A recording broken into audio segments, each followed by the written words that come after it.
This was my first ever big expedition.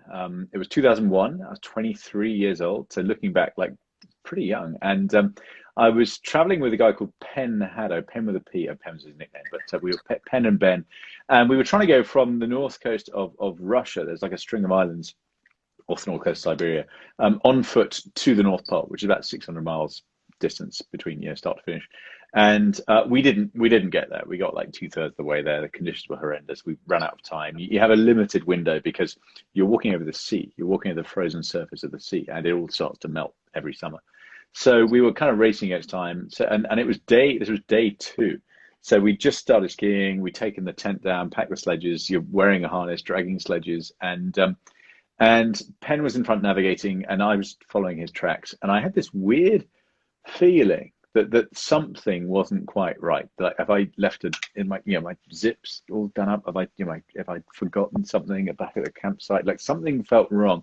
And I finally stopped and like put my ski poles in the snow, turned because you have a jacket. You're like Kenny from South Park, so it's like jacket with goggles, everything. So you can't see much. So I like turned around, looked back along our tracks, and saw this polar bear, following it. So I turned around, yelled at Penn into the wind. Luckily, he heard me, and our bear drill swang into action. Now we had practiced what to do once in the parking lot of a thing in the UK called a Little Chef, which is, I don't know, like a not quite Taco Bell, but that kind of thing, kind of roadsides, cafe thing in the UK. And we used like Penn's car as the bear. And yeah, the theory is polar bears are the largest land-based carnivore on the planet. Like the heaviest recorded male adult polar bear was just over a ton. So they're big creatures.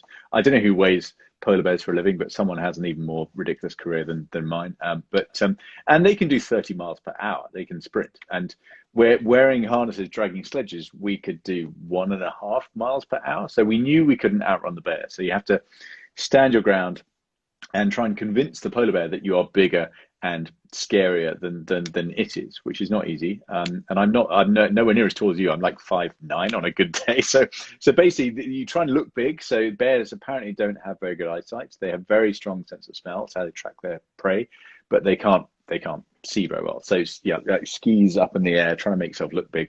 And Penn was in charge of the gun. Now we'd traveled out from the UK to Russia, so we couldn't take firearms with us. It was impossible. So we had to get something out there, essentially on the black market. So we had this like 12 gauge shotgun, like an antique Russian shotgun, like double barreled. And Penn was in charge of that. He was like loading the gun, two cartridges, closed it, pulled the triggers. There were two triggers, one for each barrel, and like click, click, nothing happened. Anyway, this kind of carried on until he got to like the fifth and sixth cartridge. Pulled the first trigger, click, nothing happened. Lowered the gun, walked around his sledge like towards the bear, and everything went into slow motion. I remember, I still have my skis now. I remember thinking like, "Whoa, Penn has lost it. Obviously, he's going to get eaten. What the hell am I going to do?" And everything, like time stood still, and like the bear stopped and Penn stopped, and then bang, the gun went off, like almost like as if it was an accident. And I think it surprised Penn and me more than it surprised the bear, which didn't run off. It just kind of looked up, looked down, and then kind of turned around and sort of walked slowly around us, and then disappeared. But it was only after the bear turned around that suddenly the like adrenaline. Penn was like, "Quick, film it!" And we had like 2001. That's when you used to film things with a video camera that had a little tape in it. Like the whole thing was needed to be warmed up, and it was in my sledge. I couldn't even undo the zip. I'd nervous wreck.